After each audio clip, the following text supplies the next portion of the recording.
Hello YouTube, I'm Toby. Now today we have, yet another computer build. I know it's been kind of quiet on the channel and there's a good reason for that. I've simply had a lot to do these past few, months pretty much, so I don't have a lot of time to fill with computers, but I finally got in some parts and I'm really excited to build another system again. So without further ado, let's introduce these components one by one. Now this is the case we'll be building in. It's my old gaming case and I really can't remember the name of it, but it does have two blue intake fans. It's got a fan controller for 4 fans. Obviously it's got an exhaust fan up there.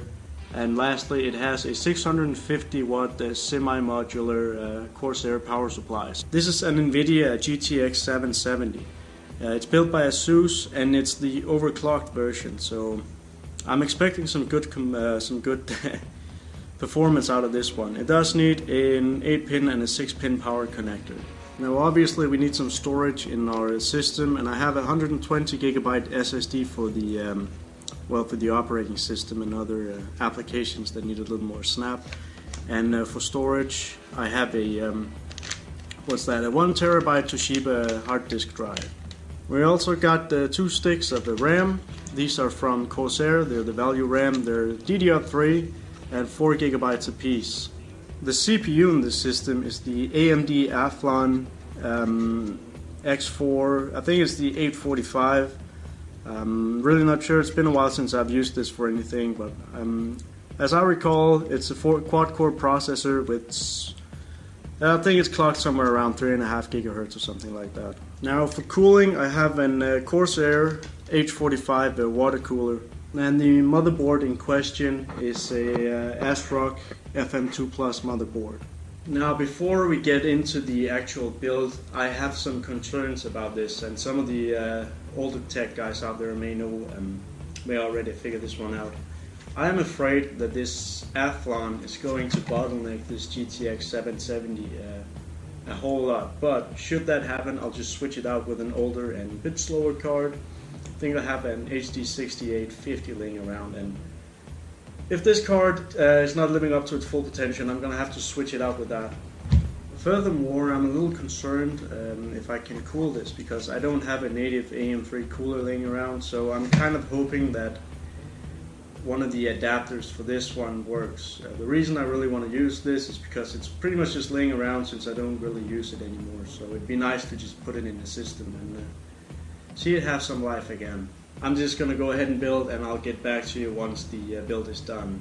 Alright, the system is now complete, and let's just take a quick overview of it. Now I got the fan controller to work, and as you can see it works fine. Now there is a little bit of sag in the graphics card, but I don't think this is going to be too much of an issue at this point.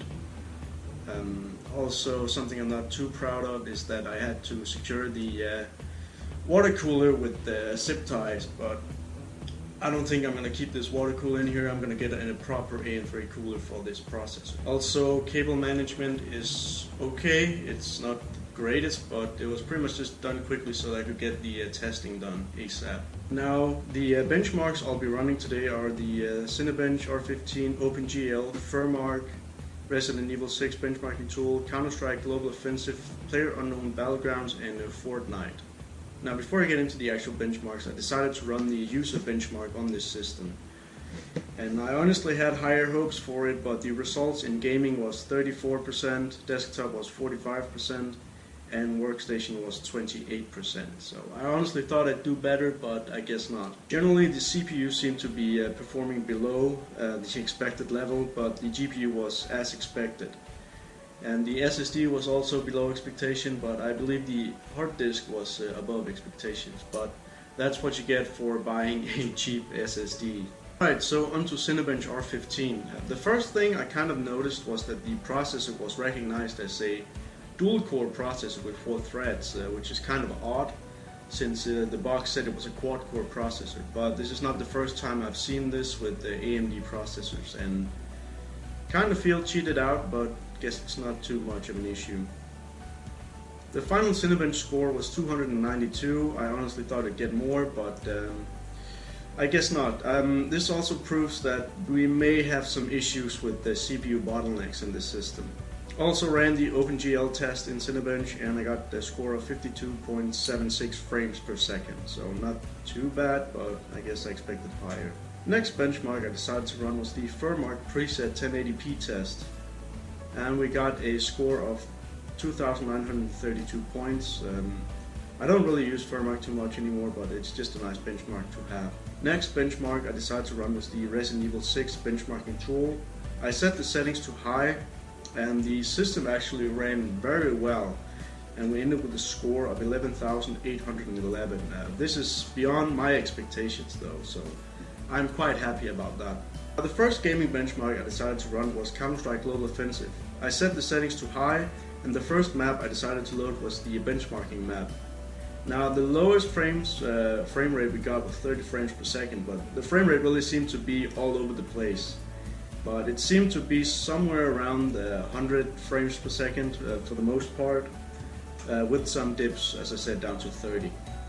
I also decided to do some actual gameplay in Counter-Strike Global Offensive, and again the frame rate seemed to jump a little bit, but it seemed to be somewhere around 120 frames per second, so definitely playable on the system.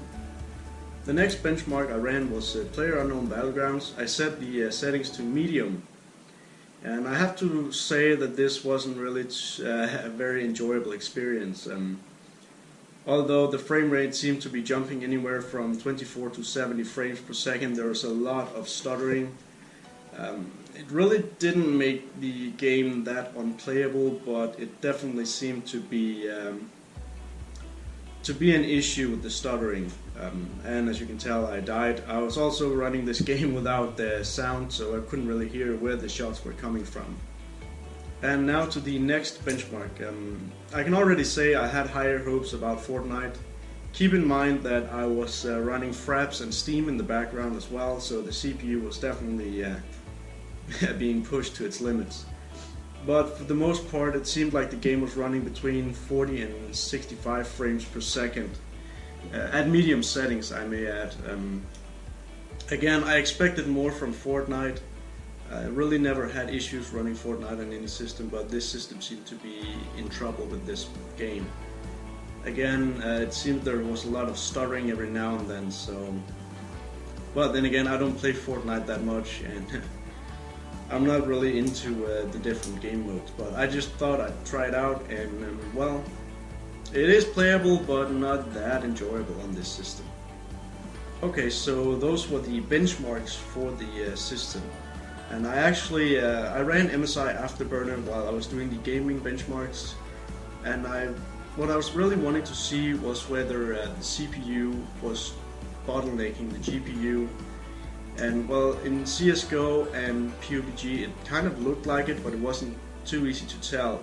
However, looking at the Fortnite data, it really shows the bottleneck, because the CPU keeps capping out at 100%, whereas the GPU seems to be laying around the 70 or 80% usage, which tells me there's a huge bottleneck in this Athlon processor, which is also something I thought I might run into, since the GTX770 is maybe too much power for this CPU to feed.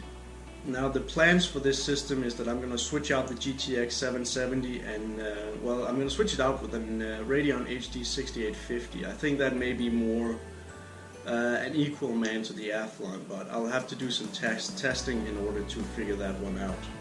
But overall, I'm kind of happy with this system. Not the performance, but I just had a lot of fun building it. Generally have a lot of fun building computers, so I thought this was kind of cool. Now if you have any questions about it, just feel free to ask, and we will definitely see this system again once I switch out the graphics card. But I hope you enjoyed this video, and thank you very much for watching.